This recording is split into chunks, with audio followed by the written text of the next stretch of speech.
ini kita akan belajar tentang gerak pada makhluk hidup. Tujuan pembelajarannya adalah menjelaskan perbedaan gerak tumbuhan, mengamati gerak fototropi, dan mensyukuri nikmat kesehatan yang diberikan Tuhan untuk kita.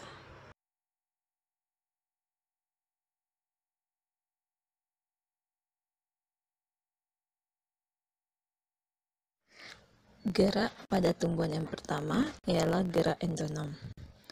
Gerak endonom adalah gerak yang terjadi secara spontan yang tidak memerlukan rangsangan dari luar.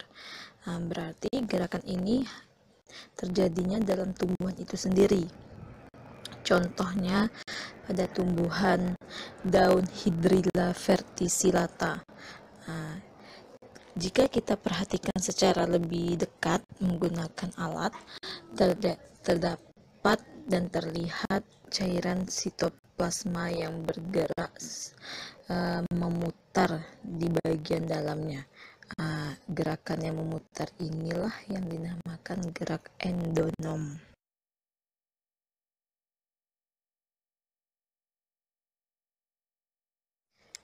Yang kedua, gerak higroskopis. Gerak higroskopis itu adalah gerakan yang disebabkan oleh perubahan kadar air dari sel-selnya sehingga terjadi penggerutan yang tidak sama.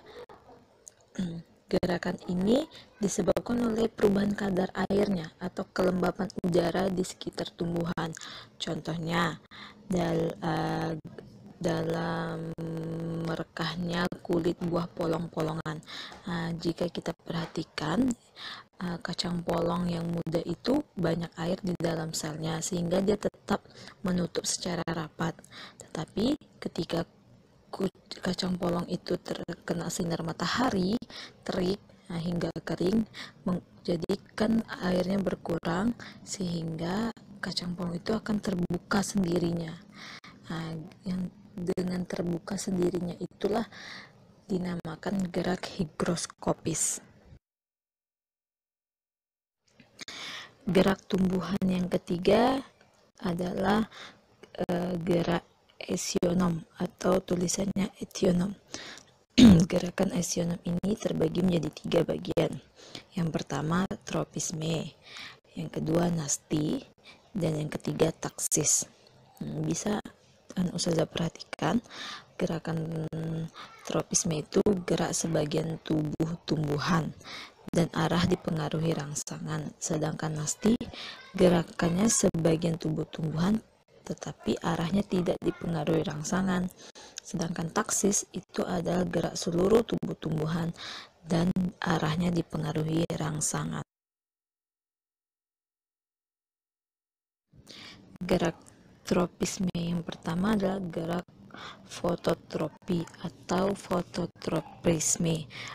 Fototropisme ini gerakannya dibagi menjadi 2. Ada fototropisme positif dan ada fototropisme negatif. Yang pertama fototropisme positif itu adalah gerak ujung batang tumbuhan yang mengarah ke datangnya cahaya matahari. Sedangkan gerak fototropisme negatif itu adalah gerak akar tumbuhan yang menjauhi sinar matahari. Yang kedua adalah gerak geotropi atau dinamakan gravitropi. Itu adalah gerak bagian tumbuhan menuju atau menjauhi pusat bumi. Geotropisme ini pun terbagi menjadi 2, yaitu geotropisme positif dan ada geotropisme negatif. Geotropisme positif itu contohnya adalah gerak tumbuhan yang mengarah ke pusat bumi, ke arah bawah. Sedangkan gerak tropisme negatif itu adalah gerak yang akarnya menjauhi pusat bumi. Yang ketiga adalah gerak tigmotropi. Gerak tigmotropi itu adalah gerak tropisme yang dipengaruhi oleh rangsangan berupa sentuhan. Jika disentuh dia terpengaruh dia. Gerakan trikmotropisme ini terjadi pada tumbuhan pemanjat. Contohnya seperti melon, ubi jalar, anggur, ataupun tumbuhan yang lainnya. Jadi disentuh, diletakin di mana, jadi dia menjalar gitu tumbuhannya. Lalu yang selanjutnya adalah gerakan hidrotopisme. Gerakan hidrotopisme ini adalah gerakan yang disebabkan oleh rangsangan air. Gerak akar yang selalu menuju sumber air. Contohnya ketika kita menyiram tumbuhan, jadi akar yang di bawah ini dia mencari sumber airnya untuk agar tumbuhannya itu dapat terus berkembang dan bertumbuh. Selanjutnya gerakan kemotropisme. Gerakan kemotropisme ini adalah gerak yang dipengaruhi oleh rangsangan dari bahan kimia. Kemotropisme ini pun terbagi atas menjadi dua. Ada gerak kemotropisme positif dan ada gerak kemotropisme negatif. Kemotropisme positif itu adalah gerak akar yang mendekati zat kimia. Zat kimianya contohnya pupuk, berarti gerak akar yang mendekati pupuk. Sedangkan kemotropisme negatif dia menjauhi pupuk, jadi walaupun dia tidak ada pupuk, tumbuhan ini tetap berkembang. Baiklah, kita lanjut yang tadi gerak tropisme. Selanjutnya ada gerak nasti. Gerak nasti terbagi atas 5. Pertama, gerak fotonasti. Gerak fotonasti disebabkan oleh rangsangan cahaya. Contohnya adalah mekarnya bunga pukul 4 pada saat sore hari. Pada saat sore hari tepat jam 4 ketika matahari bersinar, bunga pukul 4 ini akan mekar dikarenakan dia terdapat rangsangan cahaya. Maka dari itu dinamakan gerak fotonasti. Jika ada cahaya matahari, dia mekar. Jika tidak, dia tidak akan mekar. Selanjutnya, gerak termonasti. Gerakan ini adalah disebabkan oleh rangsangan suhu. Contohnya, mekarnya bunga tulip ketika suhu udara naik. Ketika suhu udaranya kurang, bunga tulip itu tidak akan mekar. Selanjutnya, gerak seismonasti atau tikmonasti. Ini adalah gerakan yang terjadi akibat adanya sentuhan rangsangan dari luar. Contohnya bunga putri malu, ketika kita sentuh bunga putri malu, dia akan menutup dengan secara sendirinya. Selanjutnya gerak niktinasti. Gerakan niktinasti ini adalah terjadinya akibat pengaruh gelap ya. Contohnya adalah gerak tidur yang dilakukan daun dari tumbuhan polong-polongan.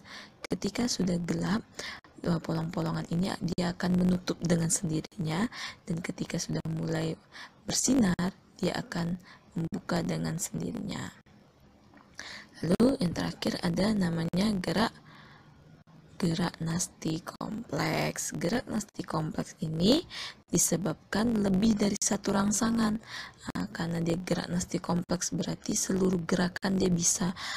Contohnya itu bisa terjadi di bunga putri malu. Dia termasuk gerak nasti kompleks juga. Ataupun contohnya gerak membuka dan menutupnya stomata pada tumbuhan. Dia termasuk gerak nasti kompleks. Selanjutnya, gerak pada tumbuhan yang ketiga adalah gerak taksis. Gerak taksis ini dibagi atas 2. Ada namanya kemotaksis dan ada namanya fototaksis. Yang pertama kita akan belajar tentang fototaksis. Gerak fototaksis ini adalah gerak taksis yang diakibatkan oleh rangsangan cahaya. Contohnya tumbuhan yang memiliki klorofil dan mampu melakukan fotosintesis, itu dinamakan gerak fototaksis. Sedangkan yang kedua adalah gerak kemotaksis. Gerak kemotaksis adalah gerak pindah tempat tumbuhan atau bagian tumbuhan karena pengaruh zat kimia. Contohnya, bakteri oksigen akan bergerak ke tempat yang mengandung oksigen dan gerak gamet jantan menuju gamet betina. Contohnya tumbuhan lumut untuk berkembang biak. Jadi, sel jantan ini akan ke sel betina untuk berkembang biak menjadi tumbuhan yang baru. Pergerakan ini dinamakan gerak kemotaksis. Baiklah, setelah kita mempelajari gerak pada tumbuhan, kita akan mempelajari gerak pada hewan. Apa tujuan hewan bergerak? Tujuannya untuk melindungi diri dari mangsanya. Hewan bergerak ini bisa berbagai macam, bisa berjalan, berlari, terbang, berenang, merayap, dan lain-lain. Gerak pada hewan ini pun terbagi atas dua. Ada namanya gerak pada avertebrata, itu dinamakan gerak pada hewan yang tidak memiliki tulang belakang, dan ada juga gerak hewan invertebrata. Untuk yang pertama kita akan pelajari gerak pada avertebrata. Gerak avertebrata itu artinya adalah hewan yang tidak bertulang belakang, hewan yang tidak memiliki tulang belakang. Contohnya cacing tanah, ular. Hewan-hewan yang tidak memiliki tulang belakang kita termasuk golongan hewan avertebrata. Dan yang selanjutnya gerak pada vertebrata. Gerak vertebrata ini adalah hewan yang tersusun oleh tulang-tulang yang dihubungkan persendian. Yang tadi avertebrata, hewan yang tidak memiliki tulang belakang, sedangkan vertebrata yang memiliki tulang belakang. Gerak pada vertebrata ini, struktur rangka dan sistem gerak pada hewan anggota vertebrata ini berbeda-beda, tergantung di mana tempat hidupnya, cara hidupnya, dan fungsi pada hewan tersebut. Yang pertama kita akan pelajarinya. Yang pertama kita akan pelajari tentang gerak pada ikan. Ikan ini termasuk hewan vertebrata karena memiliki tulang belakang. Bisa diperhatikan, ini adalah gambar hewan ikan. Anggota tubuh yang berperan dalam pergerakan atau dalam berenang itu adalah sirip dan swim bladder atau gelembung renang. Jadi ikan ini berenang dengan cara menggerakkan otot tubuh dalam gerakan yang bergelombang untuk berenang. Jadi ikan ini nggak akan pernah bergerak atau berenang itu lurus saja, pasti dia ekornya itu akan seperti bergelombang-gelombang. Disitulah dia berenang. Dan ikan ini juga termasuk hewan yang bernafas menggunakan insang. Dan dia hanya bisa bernafas di dalam air. Selanjutnya, gerak pada amfibi. Gerak pada amfibi. Amfibi artinya di sini adalah hewan yang memiliki ataupun hewan yang bisa hidup di antara darat dan air. Contohnya adalah katak.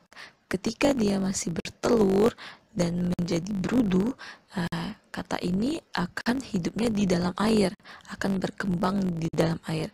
Sedangkan ketika dia sudah di luar, di daratan, sudah menjadi katak dewasa, katak ini akan bisa hidup di darat. Maka dari itu ini dinamakan gerak pada amfibi. Dan kata ini juga memiliki tulang belakang, maka dari itu dinamakan hewan vertebrata. Selanjutnya adalah gerak pada reptil. Gerak reptil di sini adalah hewan yang memiliki hewan yang memiliki kaki yang kecil, yang sangat kecil, yang dia akan berat untuk menopang tubuhnya. Dan hewan reptil ini hewan yang bergerak lebih banyak menggunakan perutnya ketimbang kakinya. Contohnya buaya itu memiliki kaki, cuman kakinya kecil, tetapi untuk berjalan dia lebih menggunakan perut. Yang lebih jelas contohnya Anda bisa dilihat di gambar. Anak Ustazah bisa melihat di gambar ini ada ular, ada kura-kura, ada iguana, kadal, buaya. Hewan-hewan ini dimakan hewan reptil yang bergerak pada menggunakan perut, ataupun dinamakan hewan melata. Melata berarti lebih dominan menggunakan, untuk bergerak itu lebih dominan menggunakan perutnya. Selanjutnya, gerak pada aves. Aves di sini adalah gerakan pada hewan yang memiliki sayap ataupun terbang. Di sini bisa dilihat contohnya adalah pada burung. Kenapa burung bisa mengepakkan sayap dan bisa berterbang? Di sini bisa anak Ustazah lihat, di sini terdapat tekanan udara sehingga ketika mereka mulai mengepak-ngepakkan sayapnya, mereka bisa mengatur udara, bisa mengurangi tekanan udaranya. Di sini bisa dilihat kepakannya. Gerak pada aves ini gerak hewan pada gerakan hewan, termasuk gerak hewan vertebrata karena memiliki tulang belakang. Baiklah, yang terakhir adalah gerak pada mamalia. Mamalia di sini artinya adalah hewan yang menyusui dan hewan yang melahirkan. Termasuk kita manusia juga termasuk golongan vertebrata, mamalia, karena manusia juga melahirkan dan menyusui. Contohnya di sini adalah bisa anak Ustazah lihat adalah kuda, gajah, kelinci, ada monyet. Tetapi di sini ada gambar lumba-lumba. Kenapa lumba-lumba termasuk hewan mamalia? Siapa yang tahu jawabannya? Ya, lumba-lumba ataupun paus termasuk hewan mamalia dikarenakan berkembang biak secara melahirkan ataupun menyusui. Lumba-lumba ini pun termasuk bernafas menggunakan paru-paru. Karena itu siapa yang pernah lihat lumba-lumba atau paus, mereka berenangnya itu lebih banyak ke darat, ke atas nimbul ya. Itu tuh untuk mengambil udaranya. Maka dari itulah lumba-lumba dan paus ini termasuk gerak pada mamalia.